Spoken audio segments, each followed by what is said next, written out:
Nazis? You stand in front of the Holocaust Museum with signs that accuse your Israeli brothers and sisters of being Nazis? How dare you? How dare I? Again, what a desecration of the lessons of the Holocaust, of the lessons of genocide.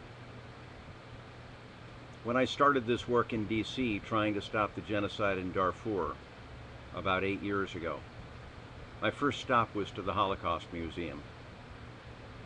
I was so dismayed. I was so confused. I was so shocked by the museum, my first visit, that I almost stopped my efforts for Darfur.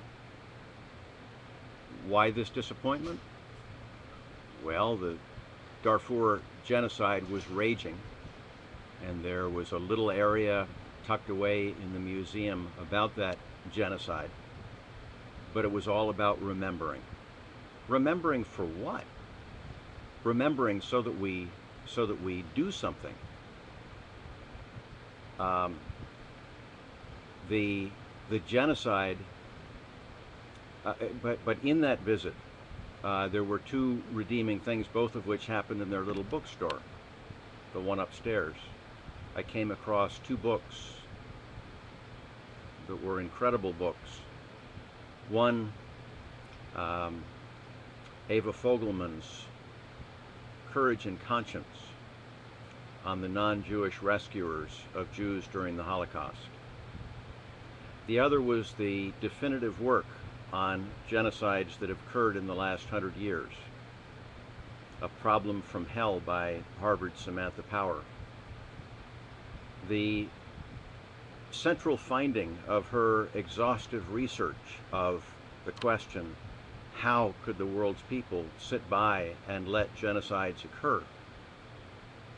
The definitive finding, the central finding, is that the people of the world refuse to see, refuse to believe, willfully prevent themselves from understanding what's going on. That is, they become the easy prey of the propagandists. And the propaganda that's going on now is the most vile desecration of the Holocaust, which is the memory of that, the museum being used primarily as a propaganda ploy for Israel to be able to do whatever they want to do. What my brothers and sisters in Israel are doing would make Nazi Germany's Goebbels blush, or maybe cheer with pride that his techniques were taken forward and to new heights.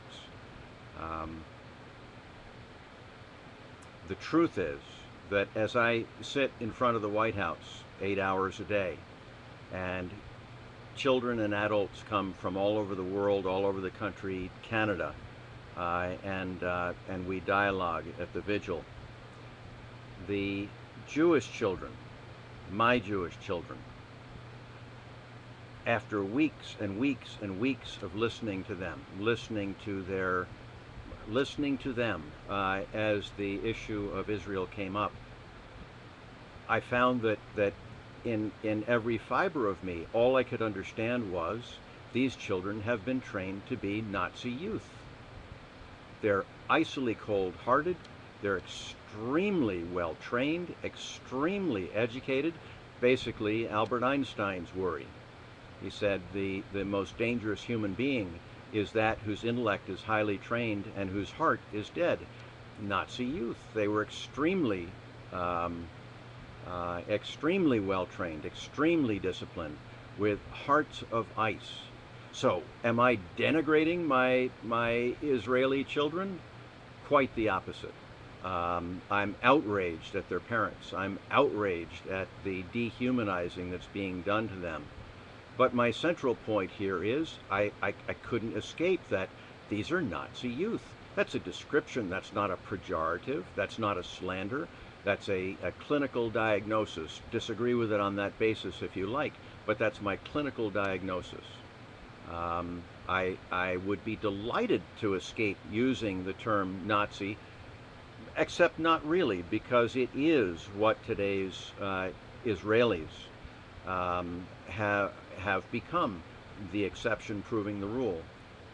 Um, Cold-hearted, analytical, highly schooled uh, people that have achieved a level of inhumanity where quite literally they're happy to pull the whole world into a conflagration if their will to have all the Palestinian land, to exterminate the Palestinians, genocide, from Palestinian land, if that will is thwarted. And I will not sit idly by, not if my only concern were my Israeli brothers and sisters, trying to do my pitiful part of shaking them out of the madness that has them in their group.